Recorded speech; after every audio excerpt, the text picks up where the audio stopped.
If you are travelling to Le Mans from the UK, I generally give two recommendations depending on what you need to bring.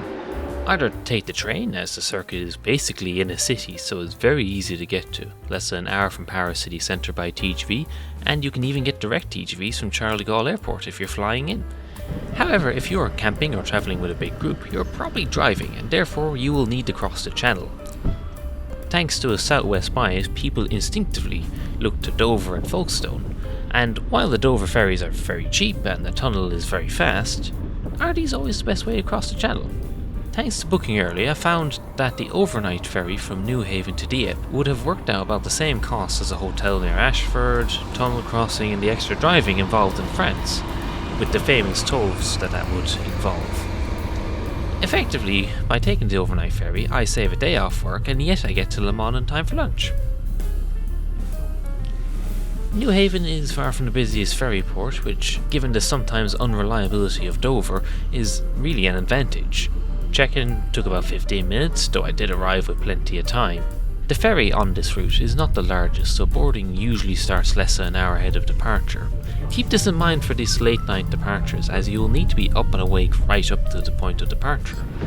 This is not so bad on leaving the UK as we cast off at 11 PM, but this can be a bit tiring on the way back when the departure is at midnight, especially if you've just been at a 24-hour race and then just driven 3 hours to the ferry port immediately afterwards. You're very much living to get into that bed. Speaking of, thanks to booking early, I treated myself to a business class cabin on the way out, so let's see what we get for our extra £15-20 or whatever it was. It's a 3-berth cabin, obviously just set up for one at the moment, which gives a couch on the opposite side. I believe all business class cabins have windows, and on the table you'll find a kettle, pen, notepad, which are nicely stolen, and a coffee maker, which is useful in the morning for skipping the queue at the cafe. The amenities around the cabin, such as power and side lights, are the same as in standard cabins, as is the ensuite, but these are quite nice, and as usual on ferries, the showers are quite effective.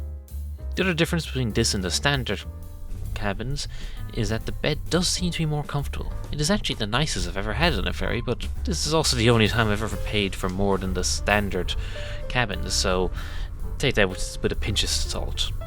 Also, having actual bedding is nice compared to the very bare bones options you get in standard.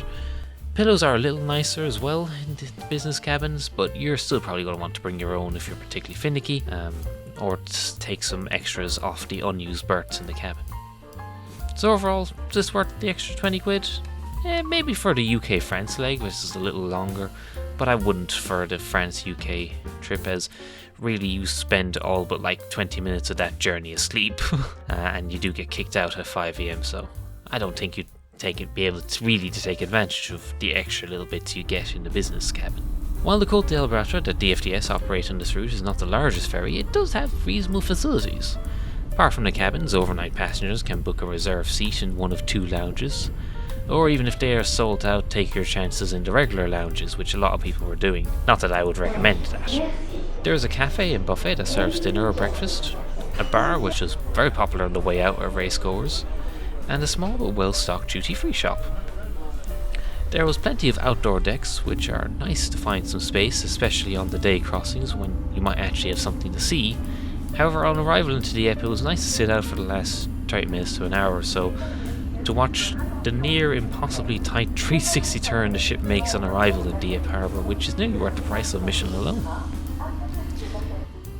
So on the whole, this may now be my preferred way of crossing the channel if I'm actually driving to Le Mans or Western France.